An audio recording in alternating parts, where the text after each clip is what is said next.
"Are you lost too?" said the autistic little boy to the single-dad CEO millionaire at the bus stop. The rain had been falling all afternoon. Soft, steady, like it was too tired to storm. It tapped gently on the metal roof of the empty bus stop on Maple and Fifth. The world seemed wrapped in gray mist and tired sighs. Daniel sat alone on the bench, motionless, like a statue too heavy with sorrow to move. His black suit clung to his frame, shoulders soaked but uncaring. A leather bag rested beside him, not the kind of bag a CEO usually carried. This one was small, worn, with frayed seams. Inside it, hidden between tissue paper and old letters, was a tiny stuffed giraffe, his daughter's favorite. 6 months, that was how long it had been since he lost her. He ran a hand through his dark, rain-dampened hair, staring out at the empty street. His eyes weren't looking for anything. They had long since stopped hoping to see someone coming. They were simply open, because closing them hurt more. From the corner of his eye, Daniel noticed movement. Not the kind that demanded attention, but the kind that tugged gently, like a whisper. A small boy stood by the street lamp. No umbrella, no coat, just a navy hoodie several sizes too big, sleeves hanging over tiny fists. The child stood very still, almost unnaturally so, as if afraid to breathe. His eyes stayed on the ground, tracing patterns in the puddles with his toes. Daniel blinked. The boy couldn't have been more than 7. He glanced around. No one else.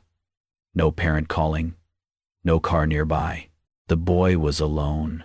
Daniel shifted, unsure. He had no business getting involved.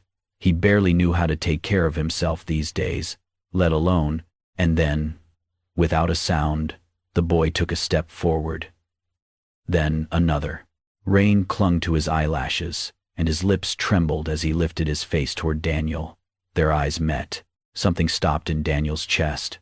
The boy's eyes were wide, glassy, and distant.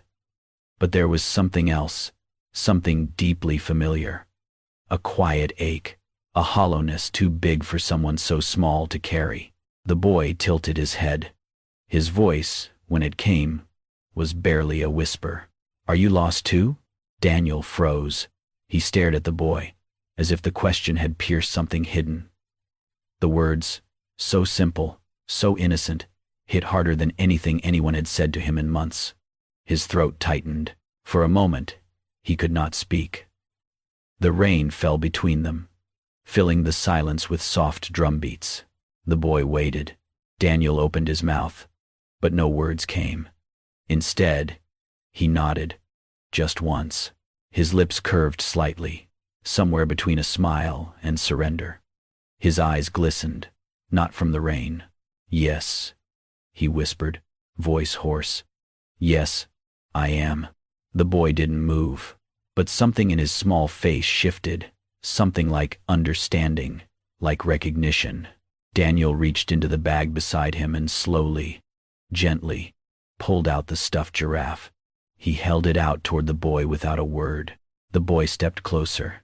Carefully, as if unsure whether he was allowed, he reached out and took the toy. His fingers brushed Daniel's, light and trembling. Then he sat down on the bench, right beside him. 2 strangers, 2 broken hearts, and in the quiet rain, for the first time in a long time, neither of them felt completely alone. Daniel still couldn't believe the boy had spoken to him. Of all people, of all moments, most children glanced away from him, drawn to other things. Some parents even gave him sideways looks. Something about the way he carried his silence like armor, the cold edge of his tailored suits, the absence of a wedding ring. But this little boy, soaked in rain and shadows, had looked right into him, and asked the one question Daniel had never been able to answer. He turned slightly, careful not to startle him. "Where's your mom, little man?" Daniel asked softly, kneeling a little to match the boy's height. His voice carried a gentleness he hadn't used in months. The boy didn't speak at first. He stared at the raindrops collecting at his feet, his lips moving slightly as if counting them. Daniel waited. After a few quiet moments, the boy whispered. She said to wait here, but it's been long. The words were simple, but they carried a weight Daniel knew too well. Waiting, hoping, holding on to promises that time slowly erodes. He sat down next to the boy again. Slowly, carefully, close enough to offer presence, but not too close to frighten him away. They sat in silence, the kind that was heavy, but not uncomfortable. Raindrops tapped a slow rhythm above them, the city passing them by like a distant hum. Every now and then, the boy would murmur something, half sentences, scattered thoughts. Her shoes were wet this morning. I don't like loud buses. She always smells like toast. Daniel didn't interrupt. He didn't fill the silence. He just listened. It reminded him of how his daughter used to speak when she was sleepy, half in dreams, half in memories. Her name had been Lily. She would have been 7 this month. He looked down at the bag beside him. He hesitated, then reached in carefully and pulled out a small plastic dinosaur, a faded green triceratops with one horn chipped. He held it in his palm like an offering. My daughter used to love this, he said, his voice soft but steady. You want it? The boy looked at the toy. His eyes flickered with recognition, then hesitation. Slowly, with both hands, he reached out and took it.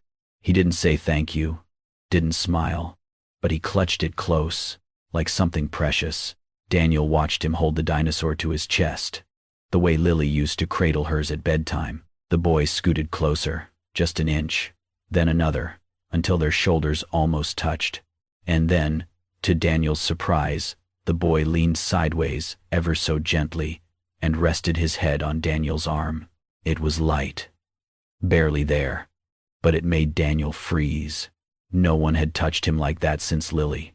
Not with trust, not with warmth. He didn't move. He didn't even breathe too loud. He just let the boy stay there. The bus came and went. Another passed without stopping. Still, the rain fell. Still, they sat. Daniel looked down at the boy, his soaked hoodie, his small hands gripping the toy, the way his lashes fluttered when he blinked. He wasn't Daniel's child, but somehow, in that moment, he felt responsible. Not out of pity, not out of guilt, out of something deeper. A sense that maybe, just maybe, he had been put here for a reason. That on this quiet corner of a rainy street, 2 souls had collided, not by accident, but by quiet design. Daniel lowered his head, let his cheek rest against the boy's damp hair, and for the first time in 6 months, he closed his eyes. Just for a moment. Not to escape, but to feel something other than pain. Beside him, Evan, though he never gave his name, let out a slow, steady breath. They didn't need to speak. They were both lost. But at least, for now, they weren't lost alone. They waited. 30 minutes passed. Maybe more. Daniel had stopped checking the time. The rain had softened to a mist, but the cold crept in through the metal bench and the damp air. He shifted slightly, enough to glance down at Evan without disturbing him. The boy still held the triceratops tightly to his chest, but his posture had changed. His shoulders, once relaxed against Daniel's arm, were now beginning to tense. His fingers tapped erratically against the plastic toy. His breathing grew shallow, fast. Daniel recognized it. Not just from Lily, but from himself. The body's quiet descent into panic. Hey, he said gently, his voice a soft echo under the roof of the bus stop. You okay, buddy? Evan didn't answer. His eyes darted toward the street, then to the clock above the pharmacy across the road, then back to his feet. His lips moved, silently counting. 1, 2, 3. Daniel leaned forward, placing both feet firmly on the ground, anchoring himself before speaking again. She's not here yet, huh? Evan shook his head. Once. Sharp. Daniel hesitated, then asked the question carefully. Do you want me to help you find her? The boy didn't respond at first. He blinked rapidly, fists tightening around the toy. Then he whispered, so low Daniel barely heard it over the drizzle. Only if you promise not to leave. Daniel froze. The words landed with the weight of memory. Lily had once said the exact same thing, clutching his hand the night before her first hospital stay. Only if you promise not to leave, Daddy. He hadn't. Not once. He turned fully toward Evan and gently placed a hand on the boy's small shoulder. I promise, buddy, Daniel said, voice steady but thick. I won't leave you. Evan's shoulders stopped trembling. Just slightly. He nodded. And for the first time, he looked up. Really looked. Into Daniel's face. And that was enough. Daniel stood, stretched a little, then offered his hand. Let's go find your mom. Evan didn't hesitate. He slid off the bench, wiped his damp palms on his hoodie, and reached up. His small fingers slipped into Daniel's with surprising trust. Warmth bloomed unexpectedly in Daniel's chest. They stepped out into the city, into the muted buzz of cars and footsteps and conversations behind windows. Daniel kept his pace slow, careful. Evan walked beside him in silence, only occasionally muttering street names or pointing without speaking. They checked the coffee shop across from the pharmacy. Empty. Then the public library, where a kind staff member said she hadn't seen a woman matching the description. Evan grew quieter, his steps smaller. Daniel kept his grip firm but gentle, speaking now and then, not to fill silence, but to offer calm. Do you and your mom come to the park nearby? Yes, Evan mumbled. And the church on Sundays. And the food place where they give us bread. Daniel's throat tightened at that. Okay, he said softly. We'll check all of them. They moved from one spot to another. Each stop another reminder of how big a city could feel when you were little and scared. But Daniel didn't falter. Every time Evan's steps slowed, he matched them. Every time Evan looked up, Daniel met his eyes and smiled. Even if it hurt. Together, they searched, not just for a woman, but for something more. Connection, safety, a path home. Neither of them knew it yet, but they had already begun to find it. The city buzzed quietly around them as Daniel and Evan approached the last stop on their search, a church basement where a local charity served meals every afternoon. The line outside was long. People in worn coats and tired eyes stood patiently beneath the awning. The scent of warm soup drifted into the rainy air. Evan squeezed Daniel's hand a little tighter. He hadn't spoken much for the last few minutes, but now his steps quickened. Inside the hall, folding tables lined the walls. Volunteers moved efficiently behind serving counters. Steam rose from trays of bread and pasta. And then, Evan stopped, his breath hitched. There she was. A woman stood near the end of the line, passing out bowls of soup. She wore a soft pink dress, slightly faded, and her blonde hair was pulled back into a messy bun. Her sleeves were rolled up, her hands gloved, her face flushed from effort, but unmistakably her. "Mommy!" Evan shouted, voice ringing out like a small bell. The woman turned. Her face went pale. "Evan?" She gasped, stepping out from behind the table. Evan let go of Daniel's hand and ran. She dropped the ladle mid-serve and rushed toward him. They collided in the center of the room, arms flung tight around each other. Evan buried his face in her neck. She held him like she never wanted to let go. "Oh my God. Baby, I was so scared," she whispered over and over, her voice cracking. Daniel stood nearby, unsure whether to approach. His heart twisted at the reunion, at the pure, raw love in that embrace. But then she looked up and saw him. The warmth in her expression vanished in an instant. She pulled Evan protectively behind her, her eyes narrowing. She scanned Daniel quickly, his tailored coat, his expensive shoes, the watch on his wrist. Her body tensed. "Who are you?" she snapped. "Why is my son with you?" Daniel raised his hand slowly. "Ma'am, why is he holding your hand?" she demanded. Her voice was sharp now, filled with panic. "Did you follow him? Did you touch him?" Evan clutched her dress tightly. Daniel took a cautious step back, his palms still open. "No, I didn't. I found him. At the bus stop. Alone. In the rain. He stopped, words tumbling over each other. "I stayed with him. We were looking for you. But Sarah had already turned, pulling Evan toward the exit. I'm calling the police, she muttered under her breath. Get away from us. Daniel didn't move. He couldn't. He watched them walk away. The boy he'd protected now shielded from him. His heart pounded, not with anger, but with something heavier. Defeat. And then, don't be mad, Mommy, Evan shouted, twisting in her grasp. He's sad like me. The words echoed across the hall. Sarah froze mid-step. The room hushed. She turned, slowly, her arms still protectively around her son, her eyes locked with Daniel's. For the first time, she really looked at him. She saw the soaked collar, the weary eyes, the deep, quiet sorrow he carried in his shoulders. A sorrow that mirrored the loneliness she'd seen in her own son for months. She looked down at Evan, still clutching the plastic dinosaur in one hand. He's sad like me, Evan repeated, softer now. But he stayed. Something cracked in her. Her grip loosened. Her breathing changed. She turned fully to face Daniel, uncertain now. What happened? She asked, voice quieter, less combative. Daniel didn't answer right away. He didn't need to. His eyes said everything.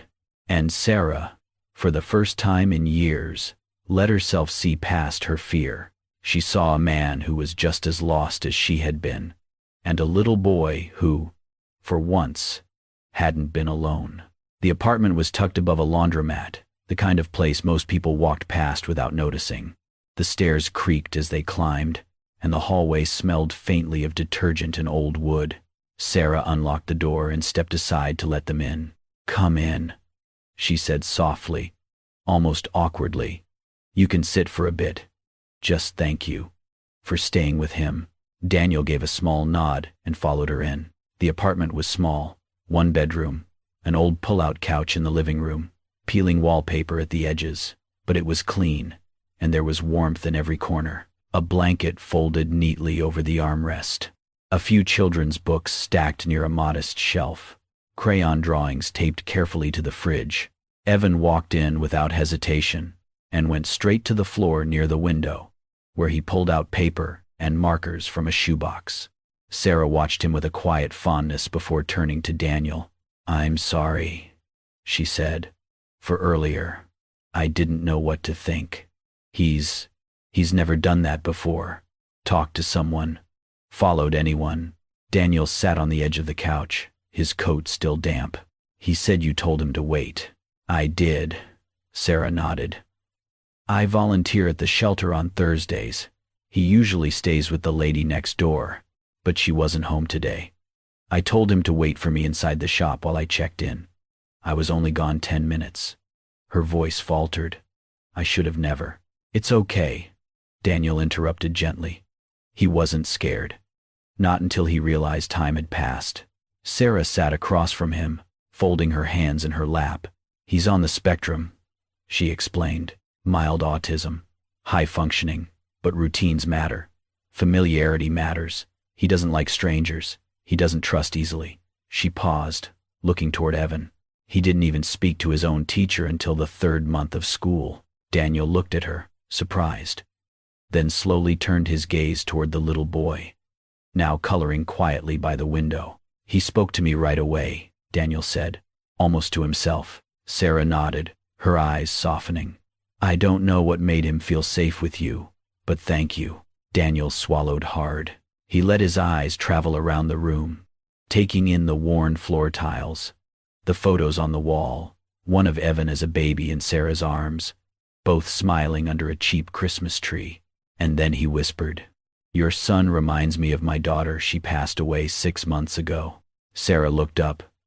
Her breath caught. Daniel didn't elaborate. He didn't need to. The silence between them filled with shared understanding, of pain, of love, of the long nights that followed both. I'm sorry, Sarah said quietly. Daniel nodded. She had leukemia. We tried everything, but in the end, he trailed off. Across the room, Evan stood and walked over with a piece of paper in his hand. He held it out to Daniel. Daniel took it carefully. It was a child's drawing, Simple, uneven lines and bold colors. 3 figures stood beneath a large gray cloud. One small, in a blue hoodie. One tall, in a black coat. And one with yellow hair, holding both their hands. Daniel stared at the drawing. His throat tightened. "That's us," Evan said, pointing. "Me, you, and her." Sarah leaned forward. "Her. My sister," Evan said softly. "She can be your daughter now. She lives in me." Daniel blinked, the tears rising before he could stop them. He tried to speak, but his voice caught. Instead, he placed the drawing on his lap and covered his face with one trembling hand. And for the first time since his daughter's funeral, Daniel cried, not from pain alone, but from something else, something softer, something that felt a little bit like hope. The next morning, the city woke to the kind of sunlight that felt like forgiveness, warm but not harsh, slipping through the clouds with gentleness. The rain had gone, leaving behind puddles that sparkled like tiny mirrors on the sidewalk. Daniel stood by the curb outside Sarah's apartment, unsure of why he was there so early. He had barely slept, his mind replaying Evan's words, the drawing, and the quiet comfort of that cramped but kind little home. For the first time in 6 months, he didn't feel like a ghost haunting his own life. The door opened. Evan ran out first, his small arms flailing excitedly, the dinosaur toy clenched in one hand. "Park day," he declared, voice louder than Daniel had ever heard. Sarah followed, a soft smile tugging at her lips. Her pink dress fluttered in the breeze, and her hair, though hastily pinned back, caught the morning light like threads of gold. They walked together. No plans, no schedules, just 3 people trying to reclaim something lost. The park was still damp from yesterday's rain, the grass a bit muddy underfoot. Evan didn't care. He ran toward the swings, his laughter high and pure as he called for Daniel to push him. Daniel hesitated. Then he smiled. He walked over and gave the swing a gentle shove, and again, until Evan was soaring, squealing with joy. Sarah watched from a bench nearby, her hands folded in her lap, eyes fixed on the sight of her son, carefree, safe. After swings came slides, then the merry-go-round, then a game of tag that left Daniel slightly breathless and Evan triumphant. Later, they strolled to a nearby ice cream truck. Evan chose strawberry, smearing half of it across his cheek. Daniel picked mint chocolate chip, Lily's favorite, and almost didn't flinch when the cold hit his teeth. Sarah chose vanilla. They sat on the curb together, sunlight warming their backs, the sounds of children echoing across the park. Daniel glanced sideways at her. "You always do this on Saturdays?" he asked. Sarah nodded. "When we can. When I'm not working. You're a good mom." She looked down, half laughing. "I'm just trying. Some days I get it wrong. Most days, I guess." He shook his head. "You didn't get it wrong yesterday." She smiled softly. "Neither did you." There was a long pause, one of those rare, perfect silences that didn't need to be filled. Evan finished his cone, wiped his sticky hands on his hoodie, then curled up beside Sarah, resting his head on her lap. Daniel leaned back on his palms, looking up at the sky. He hadn't done that in a long time, just looked. Sarah watched him. She had seen his sadness the day before, the hollow ache that lived behind his eyes. But now, in this fleeting moment, something had shifted. His shoulders weren't as heavy. His face, though still drawn, had softened. And then, as Evan drifted into a sugar-fueled nap, Sarah reached over and gently took Daniel's hand. He looked down, startled. Her touch was light. "No pressure, just warmth," she said, almost in a whisper.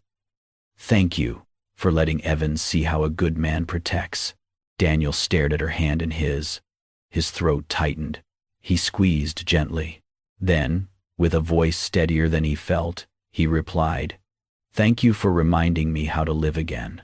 Their eyes met, and in that glance, something unspoken passed between them, something fragile but real. It wasn't a promise. Not yet. But it was a beginning. And for Daniel, that was everything. The sun had begun to dip, casting golden light across the narrow apartment walls. Shadows stretched long and soft, brushing over the modest furniture, the worn rug, the little drawings still taped proudly on the fridge. Daniel stood near the window, watching the world below as the city moved on with its usual noise, honking cars, distant sirens, muffled footsteps. But inside the apartment, there was a quietness he had come to appreciate, a peace he hadn't felt in a long time. Sarah was in the kitchen, rinsing a plate, her movements rhythmic, almost thoughtful. Evan sat on the floor, humming softly to himself, piecing together a plastic dinosaur with unmatched parts. Daniel turned and cleared his throat gently. "Can I talk to you for a second?" he asked. Sarah looked up, drying her hands. "Sure." He nodded toward the couch. She followed. He hesitated, then sat beside her, clasping his hands together. "I've been thinking," he began, choosing his words with care, "about how this place, this situation, it's not what you or Evan deserve." Sarah's brows furrowed. "What do you mean?" Daniel looked her in the eyes. "I want to help you," he said simply. "There's a neighborhood not far from here. It's quieter, safer, better schools. I have connections. I could find you a place, maybe help with tuition for Evan's therapy, his education." Before he could finish, Sarah's body tensed. She pulled her hands away and stood up, creating space between them. "No," she said quickly, almost too quickly. "No, I can't let you do that." Daniel stood too, surprised. "Sarah, I appreciate everything you've done." "I do," she said, her voice tight. "But this? Moving us? Paying for schools? That's too much." "It's not. It feels like pity," she cut in. "Like charity. Like you're fixing something because you feel sorry for us." Daniel's mouth opened, then closed. He stepped toward her, slower this time. "This isn't pity," he said quietly. "It's what family does." Sarah looked away, blinking rapidly. "We're not family," she whispered. Daniel didn't flinch. "Not yet." She laughed under her breath, more out of disbelief than humor. "You're a millionaire CEO. You live in a world where people like me clean the floors. We don't fit, Daniel. I've seen it before. Rich men swoop in, feel like saviors, and when the glow fades, so do they." He shook his head, gently but firmly. "That's not me." She turned to him, tears beginning to rim her eyes. "You don't know what it's like to constantly be the one who needs help. To wake up every day hoping your son doesn't get bullied. To wonder if next month's rent will come through." Daniel looked down. "No," he admitted. "I don't. But I know what it's like to lose everything that ever mattered." They stood in silence, the room heavy with unspoken fears. Then a soft voice broke through. "Mommy?" They turned.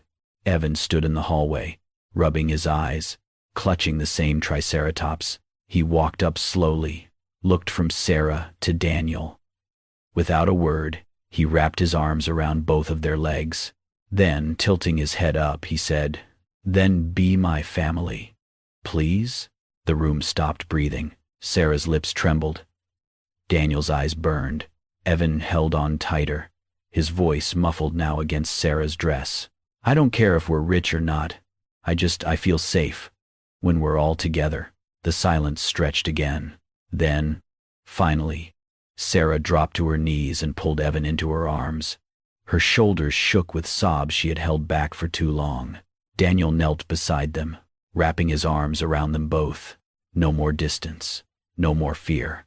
And in that quiet, golden-lit room, three people, once strangers, held on to each other like they had finally come home.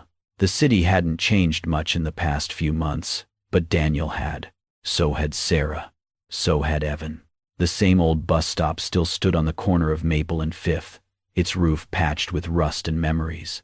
The sidewalk was cracked in the same places, The street light flickered the way it always had, but everything felt different now. Because this time, they weren't alone. Evan stood between them, wearing a crisp blue button-up shirt, one Sarah had picked out just for today. His hair was combed neatly, and his shoes were a little too clean, the way new shoes always were. He held Daniel's hand in one of his, and Sarah's in the other, swaying gently on his feet, humming under his breath. The bus would arrive any minute. Their bags were already packed. Most of their things were waiting at the new place. A cozy little house with a tiny garden and a school down the block where Evan would start next week. Sarah had been offered a part-time admin job at one of Daniel's nonprofit branches. She insisted on earning her way. Daniel didn't argue. He just smiled and made sure the path was clear. It wasn't perfect. It didn't need to be. Today wasn't about fixing everything. It was about starting over. Together. Evan looked up at Daniel, his big brown eyes squinting against the morning light. "Are you still lost?" he asked softly. Daniel glanced down, caught off guard by the question. His lips curled slowly into a smile. He looked at Sarah, then at Evan, and he answered honestly, "Not anymore." The bus rounded the corner. As it pulled up to the curb, hissing gently as it came to a stop, Daniel stepped forward first, holding Evan's hand. Sarah followed, her arm brushing his. The doors opened with a familiar creak. They climbed the steps one by one, still hand in hand. The driver gave them a nod. No questions asked.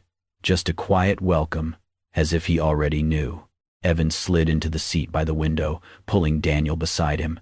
Sarah sat across from them, smiling as she watched the two lean into each other like they'd always belonged that way. Outside, the city carried on. But inside that bus, a different journey was beginning. The kind of journey where healing doesn't come all at once, but slowly, with trust, with laughter, with soft questions and even softer answers. Daniel rested his head against the window for a moment, watching the bus pull away from the stop that had once been a place of grief and had now become the place everything changed. As the wheels rolled forward, as Evan pointed out birds and Sarah chuckled softly, as hands stayed connected and eyes met with silent understanding, the camera pulled back, farther and farther, until the three of them were just figures moving down the road together.